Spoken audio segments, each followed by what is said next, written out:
Tous les jours. Ils sont comme ça.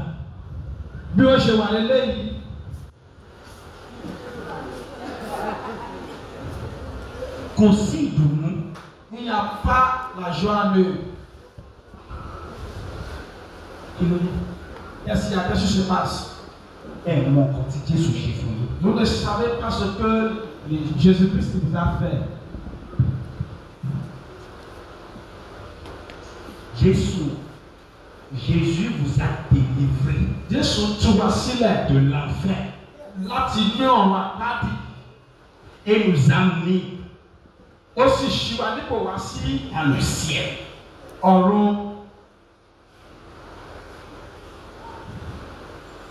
Pourquoi tu ne vas pas réjouir? Les chrétiens sont des gens, même si tu n'as pas l'argent dans ta poche. Tu vas marcher.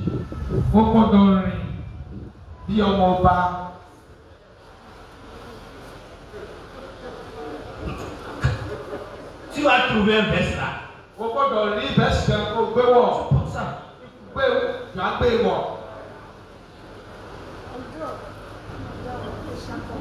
Et les gens vont dire, ils sont en train de se moquer de lui. il n'a rien. Ah, Moni Kotoba! Moni Kotoba! Il a beaucoup de choses. I have the forgiveness of sin.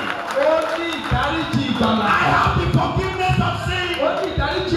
I have been freed from sin. I am a child of God. I am not trying to go to heaven. I'm not trying to go to heaven.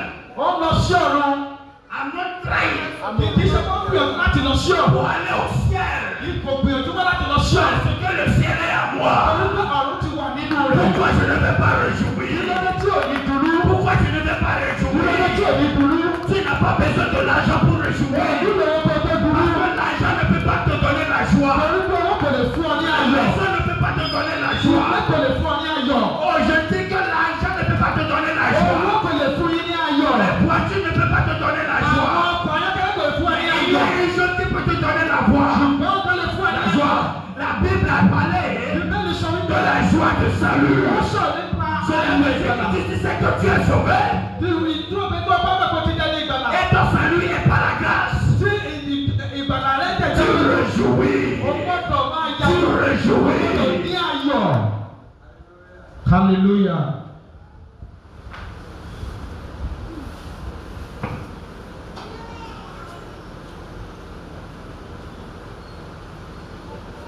On a parlé tout à l'heure. Tu pardonnes le péché. Que c'est déjà pardonné. Maintenant, je veux dire ce que je veux dire. Pour pouvoir éliminer certaines questions après.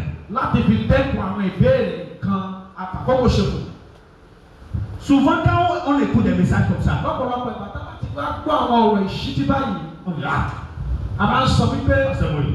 maintenant, est-ce que tu dis qu'on peut aller pécher? Il y a des gens qui vivent déjà. Yes. Pasteur, tu dis que Jésus nous a dit à donc, est-ce que je peux aller pécher?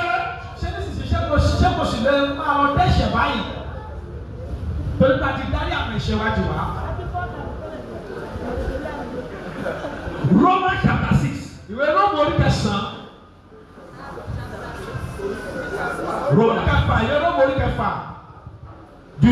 À partir du verset 1.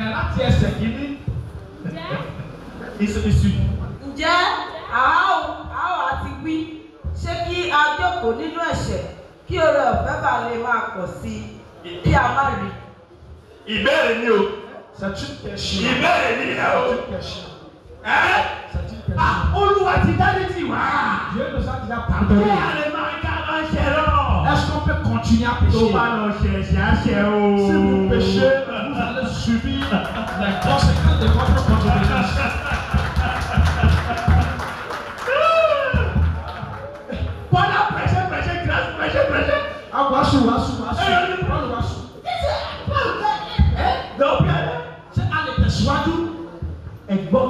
sọ.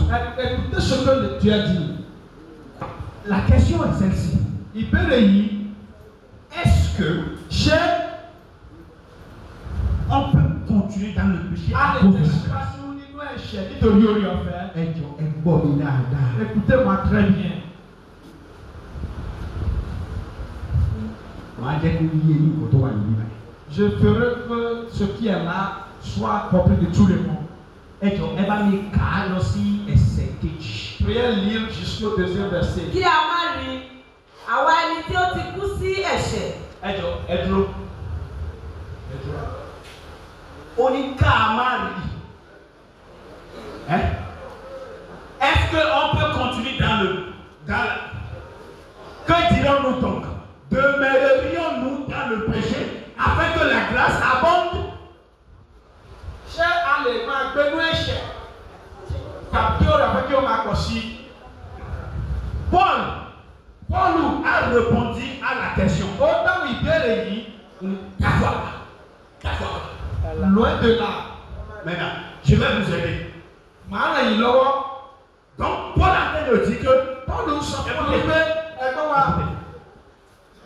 Écoutez, Ẹgbọ́n. vous allez comprendre tout à l'heure. Ẹgbọ́n máa yẹ yín nísìnyí. Que Paul sọ wípé impossible.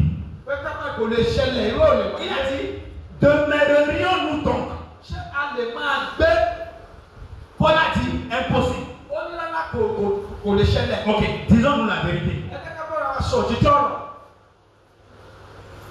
Est-ce qu'un enfant de Dieu, Ṣé ọmọ Ọlọ́run kan, un chrétien, Kìrìsìtẹ́nì, est-ce que ça peut arriver qu'il commette le péché? ṣé ó lè wáyé pé ó dẹ́ṣẹ̀? Répondez à la question.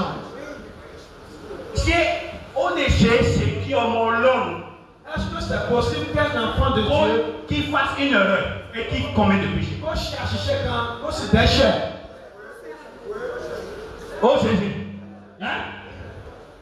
So, bon, ici, la Bible n'a pas dit que. Bíbélì kò sọ wípé. Est-ce que cela. Retournons dans le verset 1. Verset 1. La Bible n'a pas dit que dirons-nous donc? Commettons de péché afin que la grâce abonde. Il n'a pas dit ça. Bíbélì sọ pé a lè dẹ́ṣẹ̀ kí o lè fẹ́ kí o máa pọ̀ sí. Bíbélì kò sọ bẹ́ẹ̀. Il dit demeurerions-nous. Ó ní ṣé a lè máa gbé inú ẹ̀ṣẹ̀? Il y a une différence. Ìyàtọ̀ kan bẹ níbẹ̀.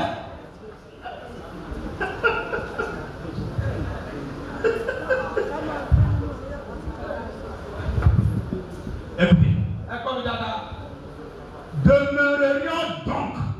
Ṣé a lè máa gbé inú ẹ̀ṣẹ̀? Il a dit c'est impossible. Ó ní kò lè ṣeé ṣe.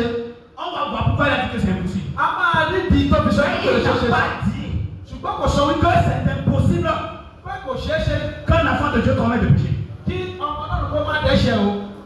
Ó ní kò sọ pé kò lè wáyé kí ọmọ Ọlọ́run má dẹ́ṣẹ̀. S'il vous plaît, écoutez la langue vraiment. Il doit interpréter correctement. Elle peut encore tout ça. Écoutez ce que nous disons ici. Il n'a pas dit Kò sọ wípé que dirons-nous donc? Est-ce que c'est possible ṣé a lè sọ qu'un enfant de Dieu commette le péché? pé ọmọ Ọlọ́run tó dẹ́ṣẹ̀? Ça c'est possible. Ìyẹn yẹn ó ṣeé ṣe. Vrai ou faux? Un enfant de Dieu peut commettre erreur, non? Ọmọ Ọlọ́run lè ṣe àṣìṣe. Maintenant ici, Ṣùgbọ́n ní bíbá yìí, Paul a dit non Paul sọ wípé rárá au fait qu'un enfant de Dieu pé kí ọmọ Ọlọ́run ne peut pas demeurer dans le péché. kó máa jókòó kó máa sùn nínú ẹ̀ṣẹ̀ kó máa gbẹ́nu rẹ̀. Comprends. Nǹkan tí mo sọ kò tí ì yé yín. Un enfant de Dieu Ọmọ Ọlọ́run kan peut commettre le péché. ó lè dẹ́ṣẹ̀, ó lè ṣàṣìṣe. Ẹ jẹ́ ká sọ ọ̀tọ̀ fún ara wa. Qu'on se dise la vérité. Un enfant de Dieu Ọmọ Ọlọ́run peut commettre le péché. ó lè ṣàṣìṣe, ó lè dẹ́ṣẹ̀. D'accord? Sórí wa bẹ́ẹ̀. Est-ce que vous avez dit d'accord? Ṣé gbogbo wa la wà pẹ̀lú mi?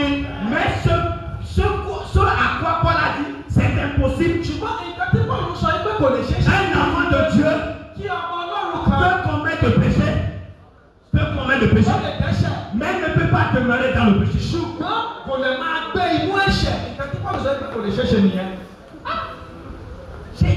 On a ça. Sórí wa báyìí. Un de Dieu Ọmọ Ọlọ́run. peut commettre le péché, Ó lè dẹ́ṣẹ̀. peut faire des erreurs. Ó lè ṣàṣìṣe. Mais un enfant de Dieu Ṣùgbọ́n ọmọ Ọlọ́run ne peut pas demeurer dans le péché. kò lè máa gbé inú ẹ̀ṣẹ̀. J'ai un bon côté, vous savez. Est-ce que vous m'écoutez religieusement? Demeurer dans le péché Gbígbé inú ẹ̀ṣẹ̀. veut dire que c'est la ta nature. Ó túmọ̀ sí pé ìṣẹ̀dá rẹ̀ ní ẹ̀ṣẹ̀. Tu es encore dans la nature du péché. Ó tún wà ní ìbámu pẹ̀lú ẹ̀ṣẹ̀. Le péché a le pouvoir sur toi. Ẹ̀ṣẹ̀ ní ipá lórí rẹ̀, ó ní àṣẹ lórí ayé rẹ̀. Paul a dit Pọ́ọ̀lù àpọ́sẹ̀ sọ fún ẹgbẹ́. que quelqu'un qui est sous la grâce, Ẹnikẹ́ni tó wà lábẹ́ orí ọ̀fẹ́. c'est impossible. Kò ṣeé ṣe fún un. Il ne peut pas avoir double nature. Kò lè ní ìgbésí ayé méjì. Il ne peut pas avoir nature deux. Kò lè ní ìṣẹ̀dá ìgbésí ayé ìṣẹ̀dá méjì. La nature du péché Ìgbésí ayé et ẹ̀ṣẹ̀ la nature du Jésus. àti ìgbésí ayé ti Jésù. C'est pas possible. Kò lè ṣeé ṣe. Cela veut dire quoi? Kí lè lè túmọ̀ sí? Quand tu deviens un enfant de Dieu, Ṣé bá ti di ọmọ Ọlọ́run? tu es délivré Ó ti gba de ìtúsílẹ̀ la nature du péché.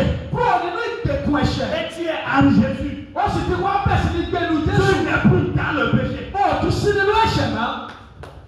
Tu n'es plus un pécheur. Ó tún di ẹlẹ́ṣẹ̀ mọ́.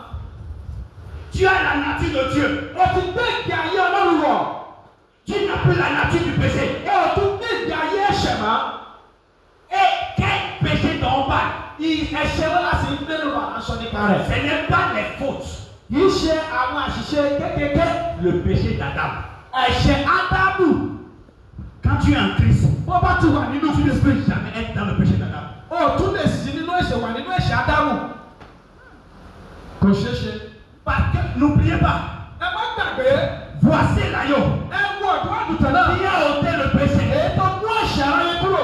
Quel péché? Ẹ̀ṣẹ̀ wọn là ń sọ nípa rẹ̀. Le péché d'Adam. Ẹ̀ṣẹ̀ èyí tí Ádámù dá. Parce que c'est le péché d'Adam Torí pé ẹ̀ṣẹ̀ Ádámù. qui vous amène en enfer. Òun ló mú èèyàn lọ sí ọ̀rọ̀ àpáàdì. La nature du péché. Ìgbé ayé ẹ̀ṣẹ̀. C'est pour cela Ìdí nìyí. que tu dois être né du nouveau. Ó gbọ́dọ̀ di àtúnbí. Parce que la première naissance, Torí pé ìbí àkọ́kọ́. c'est dans le péché d'Adam. Nínú ẹ̀ṣẹ̀ Ádámù ni. Tu n'as rien fait. Ó ṣe kankan. Ce que Adam a fait, Nǹkan tí Ádámù ti tu ṣe. as hérité ça. Ìwọ jogún rẹ̀. Là, tu ne peux rien faire. Níbẹ̀ yẹn kò sí kankan tó lè Tu ṣe. peux prier, Ó lè gbàdúrà. tu peux jeûner, Ó lè gba àwẹ̀. tu peux dormir à l'église. Ó lè sùn nínú ìṣọ́. Rien ne peut pas enlever le péché d'Adam. Nǹkan tó lè yọ ẹ̀ṣẹ̀ Ádámù kúrò lórí rẹ̀. Ó ti di òkú. C'est pour cela que Jésus est venu. Ìdí tí Jésù fi wá nìyẹn. Quand il est venu, Nígbà tó sì wá il a enlevé le péché Ó d'Adam. mú ẹ̀ṣẹ̀ Ádámù kúrò. Donc quand vous écoutez l'évangile, Bàbá ń gbọ́ ìrere. vous aurez le pardon des péchés. Ẹ máa wá gba ìdáríjì ẹ̀ṣẹ̀. Le péché d'Adam Ẹ̀ṣẹ̀ Ádámù. et les péchés que le péché d'Adam a donné. Àti àwọn ẹ̀ṣẹ̀ ètò tí àbájáde àwọn ẹ̀ṣẹ̀ Ádámù. Donc quand il reçoit Jésus, Ẹ bá ti gba Jésù. le péché d'Adam Ẹ̀ṣẹ̀ Ádámù yẹn. est enlevé. Ó jọ dànù kúrò nínú ayé wa nìyẹn. Donc tu n'es plus en Adam. Ẹ ò tún sí nínú Ádámù mọ́. Tu es en Christ. Ẹ ti wà nínú Kristi. Mais aujourd'hui, Ṣùgbọ́n lónìí. on regarde les chrétiens À ń wo àwọn Kìrìsìtẹ́nì. et on dit ils sont en Adam. À ń sọ wípé wọ́n wà nínú Et ils Ádámù. sont en Christ. Wọ́n sì wà nínú Ce Kristi. n'est pas possible. Kò lè Ce ṣẹ̀ṣẹ̀. n'est pas possible. Kò lè ṣẹ̀ṣẹ̀. Soit tu es en Adam Ó sì kó wà nínú Ádámù. ou tu es en Christ. Tàbí kó wà nínú Soit tu Kristi. es dans le premier Adam Tàbí kó wà nínú Ádámù ou tu àkọ́kọ́. es dans le second Tàbí kó Adam. wà nínú Ádámù èkejì. Donc quand tu es né de Jésus, Bàtà bá ti gbé nípa tu es Jésù. enlevé d'Adam Ṣé ó ti kúrò nínú Ádámù? pour entrer dans le second A sì Adam. ti mú ọ wá sínú Ádámù kejì. Dans le premier Adam, Nínú Ádámù àkọ́kọ́. la nature du péché. Ẹ̀gbésí ayé ẹ̀ṣẹ̀ ló bẹ níbẹ̀. Enfer. Ọ̀rọ̀ àpáàdì. Dans le second Adam, Nínú Ádámù kejì. le pardon des péchés. Ìdáríjì àwọn ẹ̀ṣẹ̀. Et le ciel. Pẹ̀lú ọ̀run kìí ṣe bá ti ṣe. Aïe. C'est pour cela, Ìdí nìyí. Colossiens chapitre 1, verset 13 a dit, Ìwé Kólósì orí kìíní ẹsẹ̀ kẹtàlá. il nous a transformés Ó ló ti yí wa padà. du royaume de ténèbres Ó ti ṣí wa kúrò nínú ìjọba pour òkùnkùn. nous amener Ó sì ti gbé wa lọ sí dans le royaume de Jésus. ìjọba Jésù. Donc quand tu reçois l'évangile, Bá a bá ti gba ìrere. quand tu deviens un chrétien, Bá a bá ti di Kìrìsìtẹ́nì. tu n'es plus dans le péché A d'Adam. ò tún sí nínú ẹ̀ṣẹ̀ Tu Ádámù n'es mọ́. plus dans le péché A d'Adam. ò tún sí nínú ẹ̀ṣẹ̀ Tu n'es Ádámù mọ́. plus dans le péché A ò d'Adam. tún sí nínú ẹ̀ṣẹ̀ Ádámù mọ́. Pourquoi? Kí ni ìdí? Tu as reçu le pardon de A péché. ti gba ìdáríjì ẹ̀ṣẹ̀ sínú ayé wa. Donc ce que dont parle Romain et Paul ici, il parle du péché d'Adam. Que est-ce que c'est possible que quand quelqu'un est sous la grâce, il peut être aussi sous le péché d'Adam? Et Paul a dit c'est pas possible. Pourquoi il a dit c'est pas possible? Alors c'est dans le verset suivant. Kí a má rí àwọn tí ó ti kú sí ẹ̀ṣẹ̀, àwa ò máa ṣe wà láàyè nínú rẹ̀ mọ́. Ẹ dúró.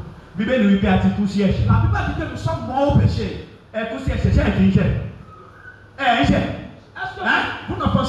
Irú ẹ̀ṣẹ̀ wo la kú sí? Ẹ jọ ẹ sọ̀rọ̀. Ẹ̀ṣẹ̀ tí Ádámù àti kú sí ni. Àwa àti Ádámù a ní relation mọ́. Nous n'avons aucune relation. Mais because a sì wà nínú ara. Nous sommes en chair. Des fois on va faire des fautes. Mais quand tu fais une faute là, cela ne veut pas dire que tu n'es pas en Jésus.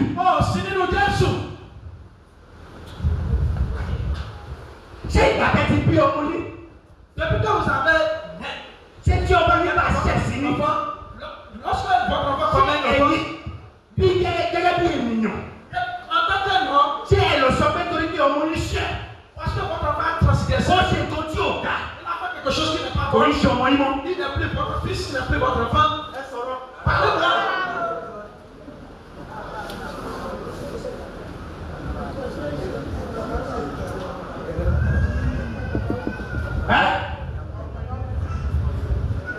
Àwọn mama wa. Nos mamans. Comment on va s'y chercher? Lorsque l'enfant commet quelque chose. Maman, c'est d'abord arrivé, ok. À punir. Maman dira qu'on va la punir, le punir. Si papa va t'y aller. Si papa sort. Maman m'a gagné. Maman. Maman nous dira pourquoi tu as fait ça. Papa dit qu'il m'a fourni l'autre. Papa dit de ne pas te donner à manger. Mon chéri, il est vite. Papa, je suis en train de boire, tu es déjà affamé. Moi, je ne pas papa. Ne dis rien, papa. C'est pas plaisir, il faut changer. Prends le manger. Il va dire, papa, lorsque papa est le mari, papa dit, qu'est-ce qui s'est passé? Je l'ai donné à manger parce qu'il était déjà affamé. Il y a une votre maman, ça. C'est nos mamans, ça. Oh mon Dieu. L'enfant demeure toujours l'enfant. L'enfant demeure toujours l'enfant. C'est que votre enfant c'est votre sang qui se trouve en lui. Votre ADN qui est en lui. C'est votre sang qui est en lui. Si votre enfant va la pollution va le prendre. Moi, je vais aussi nous prison. Ils vont l'amener, il sera emprisonné. Nous prison. Dans la prison, votre enfant a péché. Il est votre enfant. Il souffre pour les conséquences. On dit il y a cher ni. Votre moyen je ne peux pas moyen ici même. Ni nous prison non. Dans cette prison, si nom de famille est pas Vitaï. Si son nom de famille est Vitaï, ni le Vitaï groupe because on va nous prison. Vous n'allez pas enlever ce nom parce qu'il est en prison. Il nous y a dit tout. Vous ne serez pas content. Fouille plutôt à cause de son incarcération, c'est votre fils.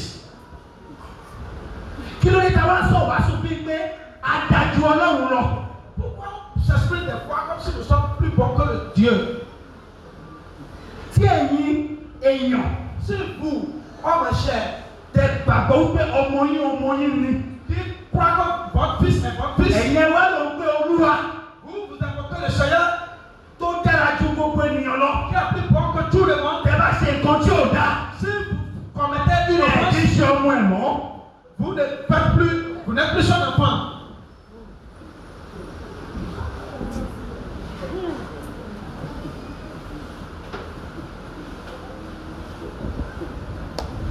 Donc, si nous disons, si vous croyez en Jésus, vous avez le pardon des péchés.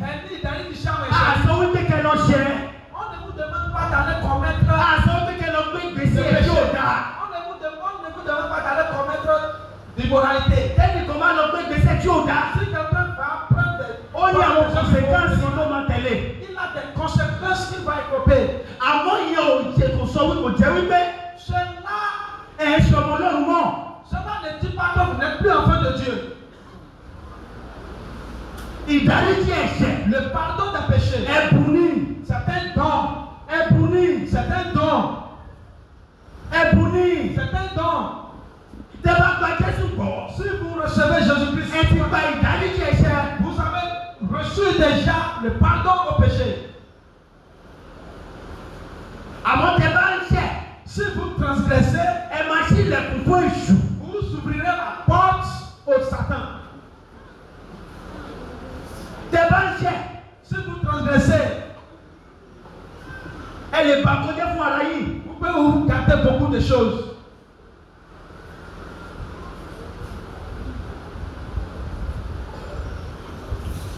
Tu vas dire pardon. Si vous avez la Dis foi mais Jésus couvrir. que Jésus-Christ est mort Et pour tu vous, vas y d'aller dire vous avez déjà reçu Et tu le pardon peux des en péchés. l'homme. Vous êtes devenus déjà fils de Dieu. Ah, tu as mon nom, nous disons que Nous ne devenons pas fils de Dieu parce que nous déchets. nous péchons. Ah, et sur mon nom. Nous ne sommes pas enfants de Dieu. We are perfect in everything we do. Donc, appelez nous au moment d'encher. No. Il y a au sauvage. Et qu'est-ce qu'on va faire là-bas? Disons-nous la vérité. Àwọn bàbá a máa ń ṣe àtẹ̀mọ́ pé àṣẹ. Il y a des fois nous commettons et nous péchons, mais nous ne savons pas que nous avons péché. Ó wá jẹ́ pé gbogbo ìgbà là ń gbé ayé wa fún Jésù. Parce que c'est Gbogbo ìgbà. à tout moment, Ìgbà mélòó ni ìyá àti bàbá wa bí wa? combien de fois nos parents nous ont fait naître au monde? Ìgbà mélòó? Combien de fois? Nínú kìrìsìtẹ́nì èmi, Dans le Christ, ẹnìkan máa fún ayé ẹ̀ fún Jésù. quelqu'un donnera sa vie à Christ 10 times. 10 fois. 10 fois. Ayé mélòó ló ní Chaque combien de vies tó ń fún Jésù? que tu donnes à Jésus-Christ?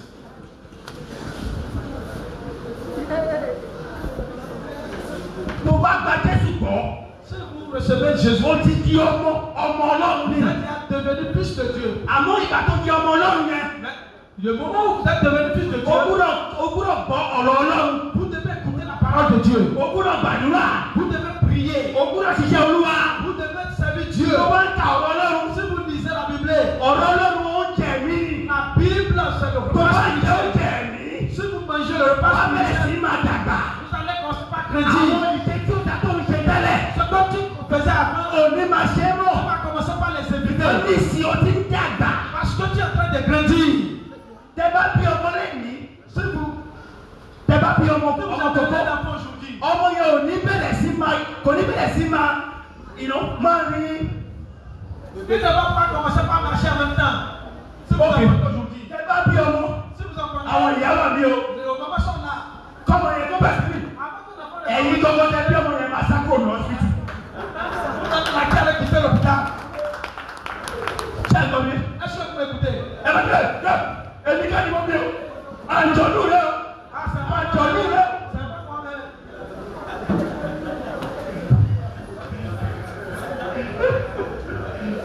Kí ló dé? Pourquoi? Because ẹ mọ̀ pé tàbá bí ọmọ. Si nous emportons Ọmọ yẹn nous-mêmes kọ́ ké. A máa ké. il va commencer par crier. Ẹ kún lọ́yàn. Vous allez l'enlever. Bíi ọdún kan bẹ́ẹ̀ yẹn. Pendant un an comme ça. Ọmọ yẹn abẹ̀sìmọ̀ rà. Après, il va commencer par ramper. Tó bá yí díẹ̀, Après, abẹ̀sìmọ̀ ṣe máa. il va commencer par essayer. Tó bá ṣe máa. Il va commencer par. Aṣùwú. Tó bá ṣe máa. Aṣùwú. Il va essayer par marcher.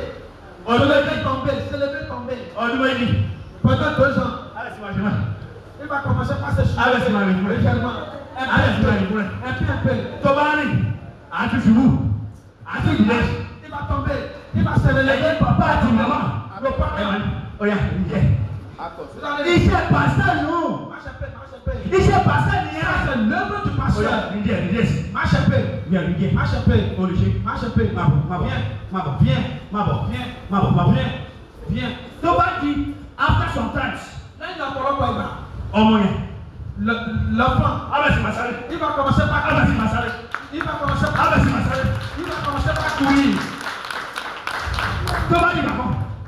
Ní fún náà yọ̀ hàn. À un certain moment, vous n'allez plus l'arrêter. Ní fún náà yọ̀ Vous hàn. n'allez plus l'arrêter. Bẹ́sí ma fún ní ìrẹsì. Vous allez commencer par lui donner. Bẹ́sí ma fún ní láfú. Vous allez commencer par lui donner la foule.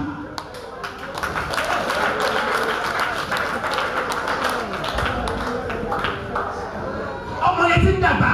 Parce que le petit a commencé par Nínú ẹ̀mí. dans l'esprit. Nǹkan náà ni. C'est la même chose. Tí ẹnìkan bá ti gba Jésù gbọ́. Si quelqu'un reçoit le Christ, Ó ní àwọn ìwà kan tó ti pẹ́ lọ́wọ́ ẹ. il a certains comportements ceux qui sont avec lui. Díẹ̀díẹ̀ ni. Petit à petit, Tó bá ń gbọ́rọ̀ Ọlọ́run. en écoutant la Tó bá parole ń de Dieu, dàgbà nínú Olúwa. pendant qu'il grandit dans le Christ, A máa ṣèparí àdá rẹ̀ kó nínú àwọn il ìwà ne yẹn. va pas se séparer de ses comportements. Díẹ̀díẹ̀. Petit à Ẹ petit, bá rí ọmọ. si vous voyez l'enfant, Ọmọ Ọlọ́run. un touche de Dieu, Tí ò fẹ́ jára fún ẹ̀ṣẹ̀. qui ne veut pas se séparer du péché, Kí tó ní ìfẹ́ ẹ̀ṣẹ̀ qui dáadáa. a amour du péché, Nàtí ẹ̀ ò tí ì ṣàǹdé nìyẹn. ìgbésí ayé rẹ̀ kò tí ì yí padà, ça là, tu n'as pas encore changé. Ọmọ Ọlọ́run. Le Fils de Tó jẹ́ Dieu, ọmọ Ọlọ́run lóòótọ́. qui est véritablement Fils de Nínú Dieu, ẹ̀ donc, tó bá ṣẹ̀. si comme un péché, Nínú ẹ̀ ò ní dùn. il ne sera pas content, Because nàtí ẹ̀ ti ṣàǹdé. parce que sa nature a changé. Nígbà gbogbo. A máa ní Olúwa ràn mí lọ́wọ́. À chaque instant, il dira Seigneur, aide. Tó bá rí ẹ̀ṣẹ̀. S'il voit un péché, Ó máa sá fún ẹ̀ṣẹ̀ il ní. va fuir le péché. Kí ló dé? Pourquoi? Nàtí tó wà nínú ẹ̀. Parce que la nature Nàtí Ọlọ́run ni. qui s'est revêtue sur Àmọ́ la kò nature de ṣe Dieu. wípé ọmọ Ọlọ́run ṣẹ̀. Mais ce n'est pas parce que le Fils de Kò ń Dieu ṣe ọmọ Ọlọ́run péché mọ́ ni. qu'il n'est plus enfant de Dieu. Ó lọ sí ọ̀nà àpáàdé. Il va en enfer. Irọ́ nìyẹn. Non, c'est un faux message.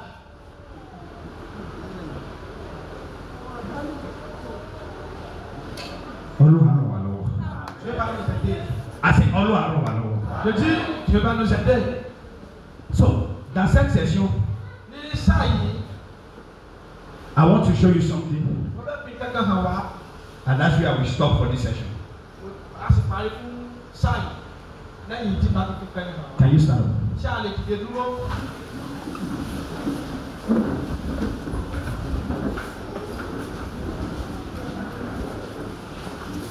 Good.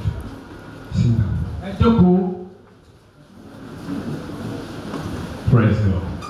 Ẹyin Olúwa lógo. Glory be to Jesus. Ẹyin Olúwa lógo. In this session, Ní ìpele tá a wà yìí, I want to show you. mo fẹ́ fi kankan hàn wá. Mo fẹ́ kí kankan jẹ́ dídí mọ̀ fún wa. Je vais vous montrer. J'ai déjà commencé à parler anglais. Ok. Je vais vous montrer Mo fẹ́ fi kankan hàn wá. que la bonne nouvelle, Pé ìrere yìí ce n'est pas un nouveau message. kì í ṣe ọ̀rọ̀ titun. C'est un message qui est aussi dans l'Ancien Testament. Àwọn ọ̀rọ̀ kan tó ti wà nínú májẹ̀mú láéláé ni. Mais parce que c'est l'Ancien Testament, Ṣùgbọ́n nítorí pé májẹ̀mú láéláé ni. il y a beaucoup de choses, Ọ̀pọ̀lọpọ̀ nǹkan ló dì mú ló beaucoup de bẹ̀rẹ̀. symboles, Ọ̀pọ̀lọpọ̀ àpẹẹrẹ ló wà nínú beaucoup májẹ̀mú. d'histoires, Ọ̀pọ̀lọpọ̀ ìtàn. et on ne voit pas clairement. A ò sì ríran rí i dájúdájú pé májẹ̀mú titun lélẹ́yìí. Mais dans l'Ancien Testament, Nínú májẹ̀mú il y a láéláé. la bonne nouvelle. Ìrere ti wà nínú májẹ̀mú C'est láéláé. pour répondre déjà à une question d'hier. Láti dáhùn ìbéèrè kan tí a béèrè lánàá nìyẹn o. Est-ce que maintenant on va jeter l'Ancien Testament Pé ṣé a lè ju májẹ̀mú láéláé parce qu'on a le Nouveau Testament?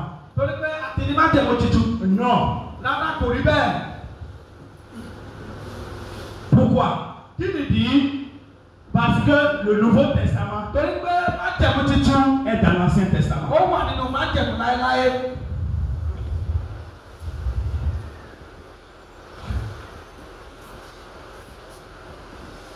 Vous avez compris? Ṣé ti wáyé wà báyìí? Le Nouveau Testament Májẹ̀mú titun est dans l'Ancien ó Testament. wà nínú májẹ̀mú láéláé. Et l'Ancien Testament Májẹ̀mú láéláé est révélé dans le Nouveau Testament. aṣàfihàn rẹ̀ nínú májẹ̀mú titun. Non, il faut écouter. Dans l'Ancien Testament, on a le Nouveau Testament. Dans le Nouveau Testament, on a la révélation de l'Ancien Testament.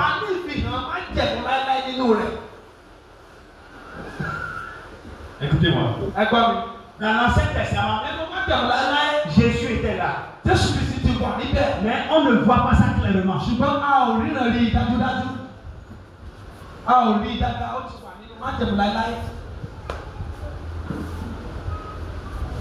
Parce que l'Ancien Testament, ça concerne les enfants d'Israël. Et dans l'histoire, il y a une promesse qu'un roi va venir, un Messie va venir. Il va délivrer non seulement les enfants d'Israël, mais le monde entier. Donc cette promesse-là, on appelle ça la bonne nouvelle. Et cette promesse est dans l'Ancien Testament.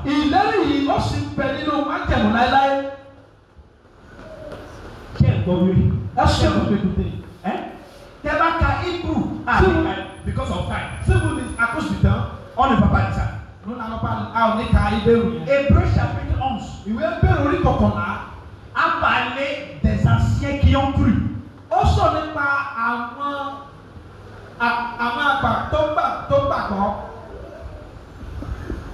La Bible dit Abraham by faith.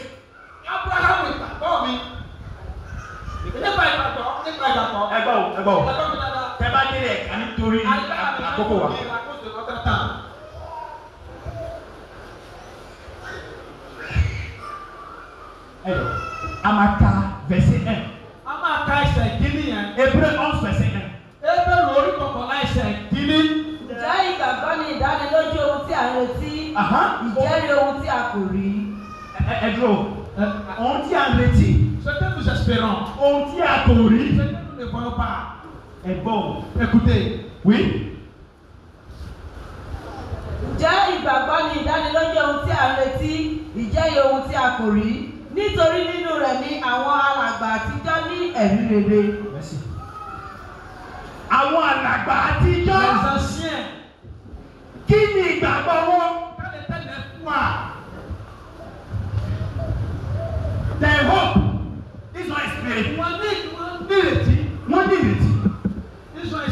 Ìgbàgbọ́ wọn tó jẹ́ kó ní ẹ̀yìn Ọlọ́run. La foi qui les a permis d'être les hommes de Dieu.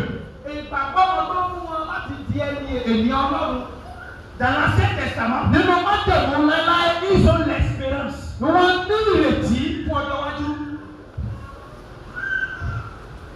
Ìrètí kí ni wọ́n ní? L'espérance en quoi? Écoutez. Ìrètí yẹn ni wípé Cette espérance est ọjọ́ kan ń bọ̀. un jour viendra. Messiah máa wá. Le Messie viendra. Où le Messie viendra? Tó máa wá that will remove us from our sin and nous enlever du péché. Tó máa ṣí wa ní kòkòrò nínú ẹ̀ṣẹ̀ wa. Donc nínú ìrètí yẹn. Dans cette expérience. Olúwa lè pè wọ́n pé àwọn les justes. Ọlọ́run pè wọ́n ní olódodo. Pourquoi? Kí ni ìdíjọ́? Parce qu'ils ont cru. Torí pé wọ́n gbàgbọ́. Dans la promesse. Nínú ìlérí ọjọ́ iwájú pé àwọn bí Mèsáyà kan fún wa tó ń tọ́ka sí ọjọ́ iwájú. Ṣé ẹ̀ ń gbọ́ mi? Ṣé ẹ̀ ń gbọ́ mi dáadáa? Ṣé ó yé yín? Est-ce que vous comprenez? Donc la Bible maintenant a commencé par mentionner les noms. Bíbélì bẹ̀rẹ̀ sí ní dárúkọ àwọn orúkọ kan. Abraham by faith. Abraham nípa ìgbàgbọ́. Sarah by faith. Sarah nípa ìgbàgbọ́. Abel by faith. Abel nípa ìgbàgbọ́. Enoch by faith. Enoch nípa ìgbàgbọ́. Bíbélì wa dárúkọ ẹnìkan tó bí èmi nínú o. La Bible a mentionné en fait le nom d'une personne qui m'a vraiment énervé. Bíbélì pé Samson by faith. La Bible a mentionné le nom de Samson par la foi. Samson. C'est mon sens. Connaissez-vous Samson? Mon sens. Vous ne connaissez pas Samson? Ah, et bien, on bien, quand on a lu l'histoire de Samson là. Et bien, Samson, Ce qu'on a vu là, ce n'est pas bon. Mais la Bible a dit, Samson passe quoi? N'est pas d'accord. Ah, il doit tout publier nous dire. Ce qui m'a encore énervé davantage. Dis-moi, vous le connaissez déjà, vous connaissez le nom de la personne. Quel est le nom de la personne? David. Non. Obéi. Ok. D'accord. Hein? On dit pas. La femme adultère là. Rahab. Rehabu. Ojero. Kí ló ló kọ ẹni tí ó yá Qu'est-ce que son nom vient? kí ló ló bẹ̀rẹ̀ ṣe nínú lẹ́sì àwọn onígbàgbọ́. Qu'est-ce que son nom faisait parmi la liste des chrétiens de ceux qui avaient la foi? Rahab. Mo pè Rehabu sí ẹbẹ̀ sí sọ̀rọ̀ àbí. J'ai invoqué le nom de Rahab maintenant. Vous avez commencé à Ẹ̀yin gbàgbọ́ wípé Abrahamu náà ó parọ́. Vous avez oublié qu'Abraham aussi avait menti. Abraham fi Paul náà fi ṣe ìyàwó. Abraham a fait de sa servante sa Ṣé femme. ìyẹn kò ń ṣẹ̀ṣẹ̀? Est-ce que ça, ce n'est pas un péché? Bon, mo pè Rehabu sí ẹbẹ̀ sí J'ai pariwo. invoqué le nom de Rahab maintenant. Vous avez commencé par crier. Abrahamu parọ́. Abraham a menti. Ó ní pé ìyàwó mi yìí kò ń ṣe ìyàwó mi o. On a dit que ce n'est pas ma femme, hein. Àbúrò mi ni o. Elle est ma petite soeur. Tó bá tí máa sọ bẹ́ẹ̀ fún ìyàwó tí máa sọ bẹ́ẹ̀ tí máa délé mò ní jẹun mọ́. Si je dis que c'est ma femme maintenant, elle est à la maison, je ne prépare pas manger. Ìyàwó máa ní Ma femme mo dirait, parọ́ èmi mo ṣe ìyàwó. Ok, ouais, menti, c'est moi qui suis wà á lọ là. pé ìyàwó ẹ̀ pa sí oúnjẹ fún mi. Viens chercher ta femme et dis que je prépare à manger.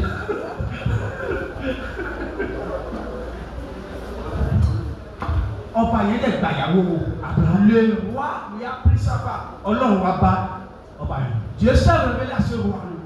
Tó bá dá ìyàwó níyàwó padà. Si tu ne retournes pas ma femme, Àbúrò mọ́ pé ìyàwó ẹ̀ ní tu ne sais pas que c'était sa femme. Ọlọ́run ò tẹ̀ sọ̀rọ̀ nípa ìyàwó rẹ̀.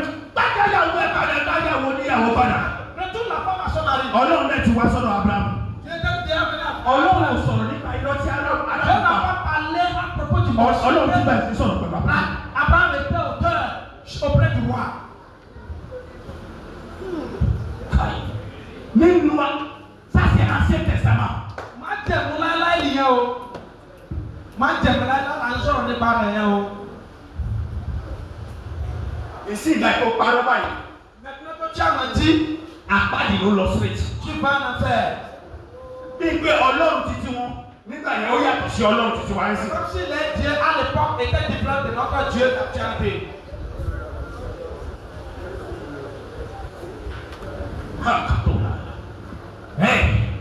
Jésus. Abraham par la foi. Abraham n'est pas ìgbàgbọ́. Cela veut dire que Eléyìí tí wọ́n sì ń bẹ́. quand quelqu'un a la foi, Yẹ́n nìkan bá ní ìgbàgbọ́. c'est pas que Dieu veut que tu continues de faire des erreurs. Eléyìí kò túmọ̀ sí pé kò lè bẹ̀ tẹ̀síwájú láti máa ṣàtúnṣe. Kò sí pé báwo ni pé máa tẹ̀síwájú láti máa Mais ṣàtúnṣe. Dieu,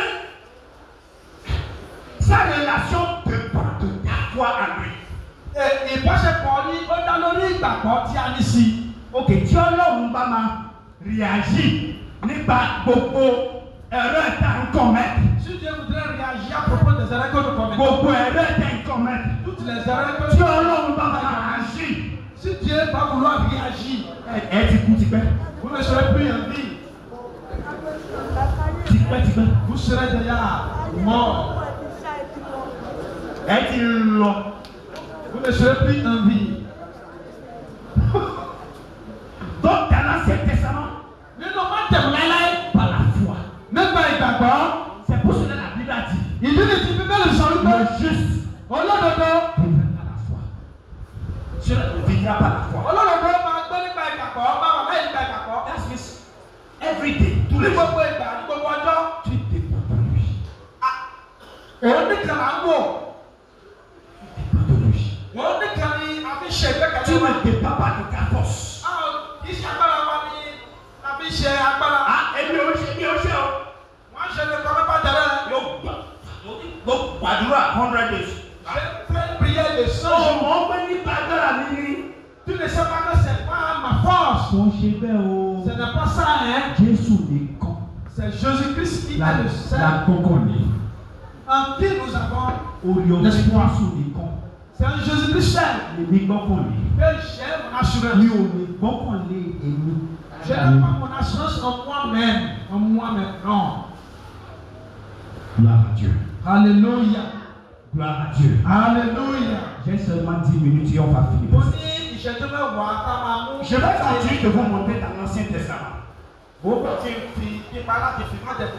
Allons-y dans le livre de Genèse. Ẹ jẹ́ ká lọ sínú ìwé Jẹ́nẹ́sì. S'il vous plaît, si vous dormez là, levez-vous. Ẹ bá ń sùn ẹ̀dọ̀ ẹ̀ dìde Vous dúró. ne voulez pas perdre ça. Ẹ ò gbọ́dọ̀ pàdánù kẹta ń kọ wa yìí. Genèse Ìwé Jẹ́nẹ́sì chapitre. Je pense que c'est Genèse chapitre 12. ìwé Jẹ́nẹ́sì orí kejìlá àti ìgbà ṣì.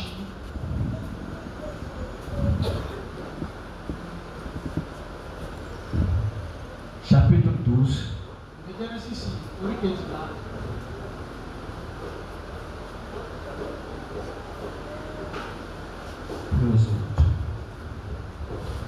Non. Ok. Si vous ne voyez pas, allez directement dans Galates chapitre 3. À cause de ta leçon Genèse, allons-y dans Galates Ẹ lọ sínú ìwé Gálátíà chapitre 3, verset 8. orí kẹta ẹsẹ̀ kẹjọ. Bí ìwé mímọ́ sì ti rí i tẹ́lẹ̀ pé. Ẹ gbọ́ o. Écoutez cette voix. Galates 3:8. Galates chapitre 3, verset 8. Bí ìwé mímọ́ sì ti rí i tẹ́lẹ̀ pé. Ọlọ́run yóò dá kèfèrí láre nípa ìgbàgbọ́. Nípa kí ni o? Nípa ìgbàgbọ́. Ó ti wàásù ìhìnrere ṣáájú fún Ábúráhámù. Ẹ dúró. Ọlọ́run ṣe kí ni? Dieu a fait quoi? Dieu a prêché la parole. Abraham, c'est le Nouveau Testament ló wà bí Ancien Testament. Est-ce que Abraham est dans le Nouveau Testament ou bien l'Ancien Testament? Il est dans l'Ancien Testament. Dans l'Ancien Testament. Bíbélì wa sọ wípé Ọlọ́run sọ. La Bible dit ici maintenant que Dieu lui a prêché évangile. Que Dieu a prêché, a annoncé l'évangile. Dans l'Ancien Testament. Ó wí pé. Wípé afẹ́kùn kan tó lọ́run sọ fún tó fi pé. On Tó fi ní pé c'est évangile. On veut penser que Dieu a dit pourquoi on dit que c'est l'évangile. Nínú rẹ̀ ni a ó ti bùkún fún gbogbo orílẹ̀-èdè. C'est bon. On est dans la paix. Ẹ jọ̀ọ́, ẹ má gbàgbé wípé n'oubliez pas que l'évangile c'est à propos de Jésus. Vous êtes d'accord? Maintenant la Bible dit que Dieu a annoncé l'évangile à Abraham. Quelle est la nouvelle? Quelle est la bonne nouvelle? La Bible dit que Dieu a annoncé à Abraham. Dans ta semence, je vais bénir tout le monde.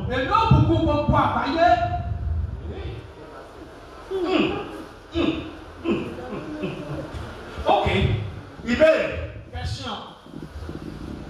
Qui est la semence d'Abraham?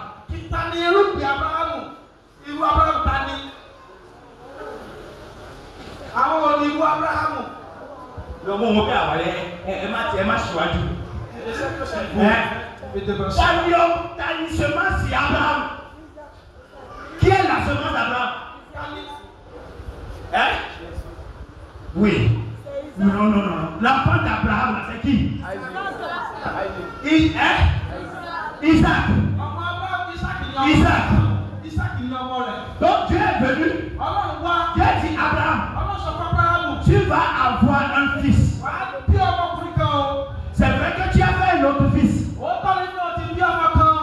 là, c'est pas ça. Tu vas faire un fils. Il s'appelle Isaac.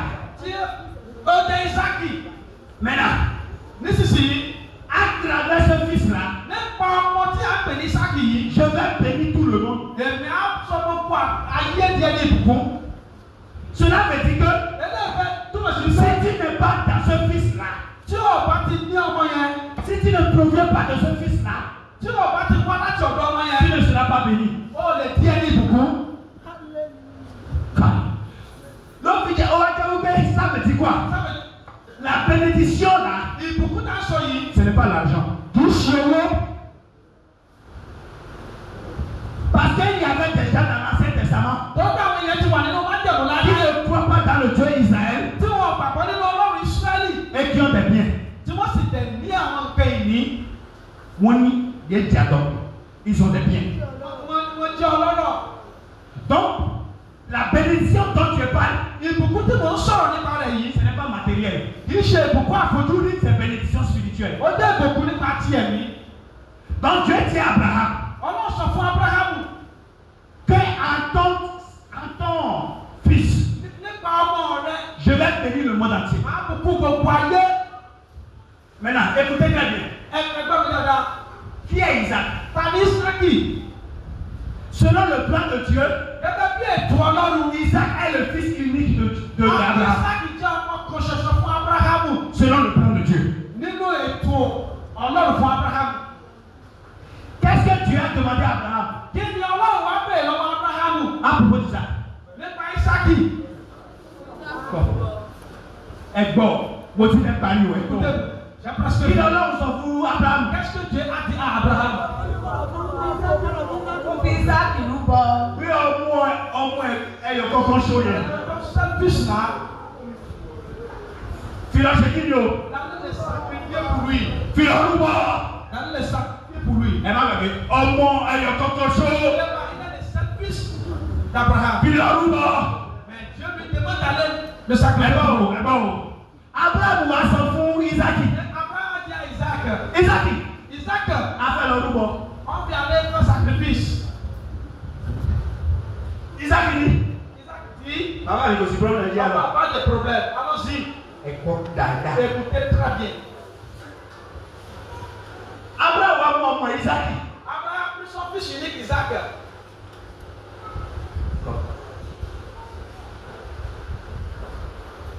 Àti ọmọ ọ̀dọ̀ rẹ̀. Avec sa servante. Ẹlọ́kàlù ẹ̀ wà nínú ìkọ́kọ̀ jẹ́ Avec son serviteur. Wọ́n fẹ́ lọ ṣe kí ni? Pour aller sur le lieu du sacrifice. Wọ́n fẹ́ lọ rúbọ. Pour aller faire sacrifice au Seigneur. Wọ́n lọ. Ils allaient. Wọ́n lè lọ. Progressivement. Wọ́n tún lọ. Progressivement. Wọ́n lọ. Progressivement. Ẹ̀gbọ́n yìí. Petit à petit. Abraham wá débi kan. À un lieu, Abraham Wá sọ fún a dit ọmọ ọ̀dọ̀. à son serviteur, Ìwọ toi, dúró síbí báyìí. attends-moi ici. Et vous m'écoutez bien? Toi, attends ici. Il va tout le monde dire, Moi avec le fils. nous, on mi kọ̀ṣọ̀ṣọ̀ yìí. Alors rúbọ. Nous irons faire le Ẹ̀gbọ́n o, sacrifice. ẹ̀gbọ́n o. Écoutez, Alors rúbọ. nous irons faire le sacrifice. Àádẹ́ tún padà wá. Et nous allons revenir te voir. Ẹ dúró. Ṣèbí Ọlọ́run sọ fún wípé kó lọ pa ọmọ ẹ̀. J'ai dit à Abraham d'aller sacrifier son fils unique Isaac. Ó lè sọ fún bọ́ọ̀lù ẹ̀. Elle a dit à son serviteur, A máa lọ rúbọ. nous allons faire le sacrifice. Àdájọ́ tún máa padà wá. Nous allons tous revenir. Ó jẹ́ wípé Ábúráhámù gbàgbọ́. Nígbà tí má tẹ̀ pa ọmọ mi. Ọlọ́run á jẹ́ kó tún dìde. Ó jẹ́ wípé Ábúráhámù. Ó gbàgbọ́ nínú Jésù. Ìgbé tí Ọlọ́run bá tẹ̀jẹ̀ kí Jésù kú. Ní ọjọ́ mẹ́ta, Jésù á tún dìde. Hallelujah. Ìgbàgbọ́ Ábúráhámù yẹn La foi de Abraham ló jẹ́ kí Ọlọ́run pe Ábúráhámù. a fait que Dieu a invoqué Abraham. Abraham par la foi. Donc, quand Dieu est venu, Nígbà tí Ọlọ́run wá, Ọlọ́run wá sọ wípé nínú Ísákì, il a dìde en Isaac. gbogbo aráyé máa they will be blessed.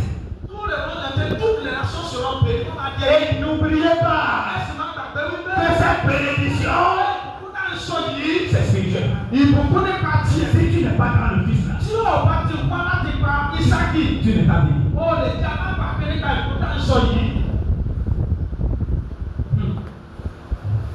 Donc, qu'est-ce que Dieu disait? Dieu disait parler de l'évangile. Cela veut dire que Isaac, c'est le fils physique d'Abraham. Mais spirituellement, Isaac était le typologie de Jésus-Christ.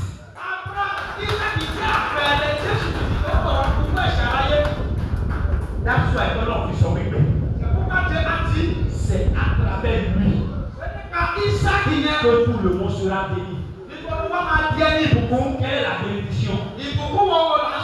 Quelle est la bénédiction? Forgiveness of sin.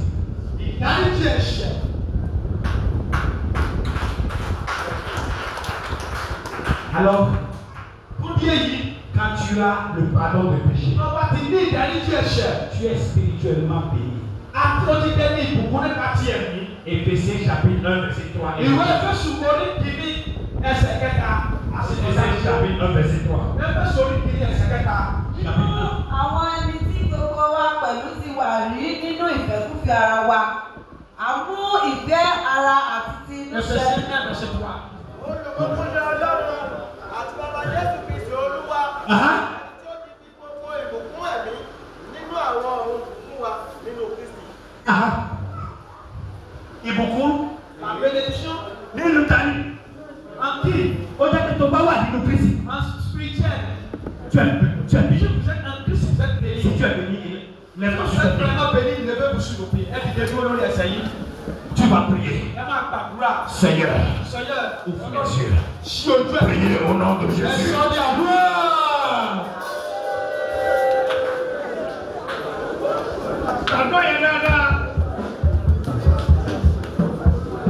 Il faut prier, Seigneur, ouvre mes yeux spirituels pour que je puisse connaître